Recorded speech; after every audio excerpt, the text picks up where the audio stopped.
Hi, I'm Yadira and I'm running for Congress for District 25. There's a lot of misinformation out there on the internet concerning me, my family, my political ideas. Character assassination happens, and our reputations are forever tarnished by the easiest of editorials.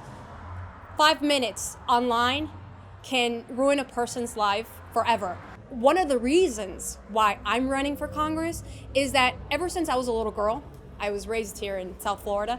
Miami's been my home city from 1994.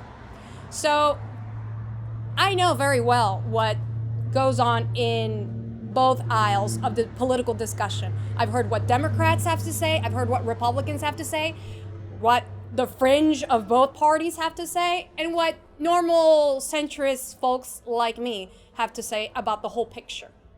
Ever since I was little, I've heard horrific things on the radio, on TV, calls for open warfare to happen on our neighbor's island. Yes, 90 miles from South Florida lies an island that has a very tumultuous history, a past that involves all of us, immigrants, political refugees. I was granted political asylum along with my family because I am the daughter of a political prisoner. We are all involved in a very complicated history. So having suffered in Cuba, it's the reason why I'm here. I'm running for Congress for 2020 precisely because I live in the United States. And why am I here? Because we had to flee.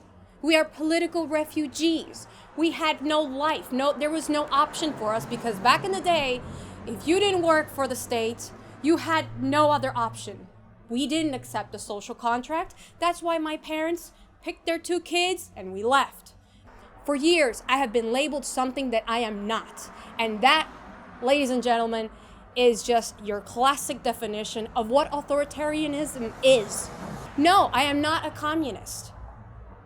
How can I make that clearer? I was homeschooled. I don't have limitations. I have no barriers. If I was a communist, I would say it because I've gotten into trouble denying that I am. I've gotten into trouble for the simplest of things. Advocating for what President Obama later did got me into trouble as well. I've been getting death threats for almost like a decade now. I've had to call the Miami bomb squad because some weirdo put something weird underneath our family car.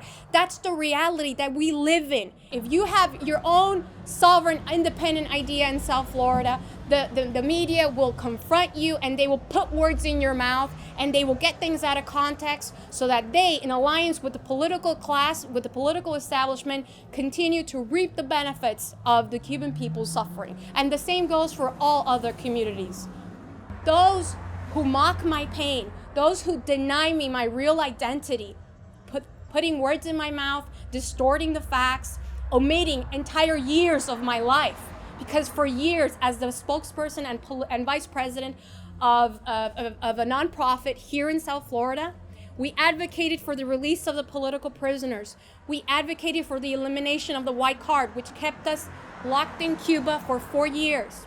We advocated for beautiful things that add to a peaceful future, a collective future where everybody has a chance to speak their mind and not fear retaliation.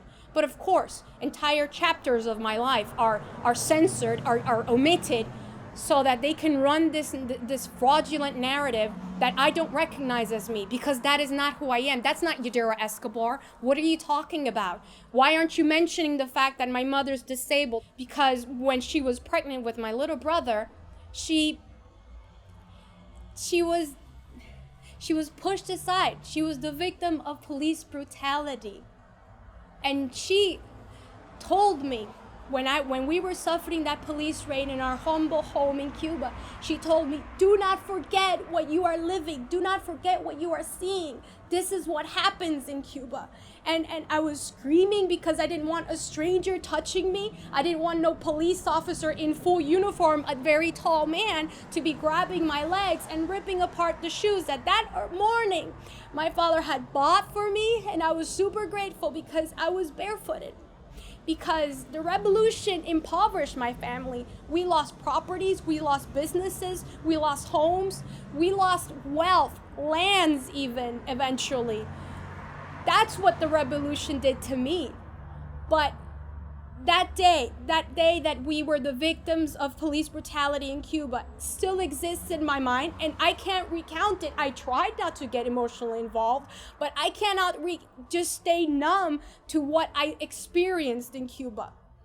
Because it was brutal. It caused, since my mom was pregnant and she was violently pushed by the police officer, she eventually had a stroke. And my dad and I, we sat at a park while she was in the hospital where there was a beautiful sunset, and he told me, let's pray to God. Let's seriously pray to the heavens, to our Creator, the one true God.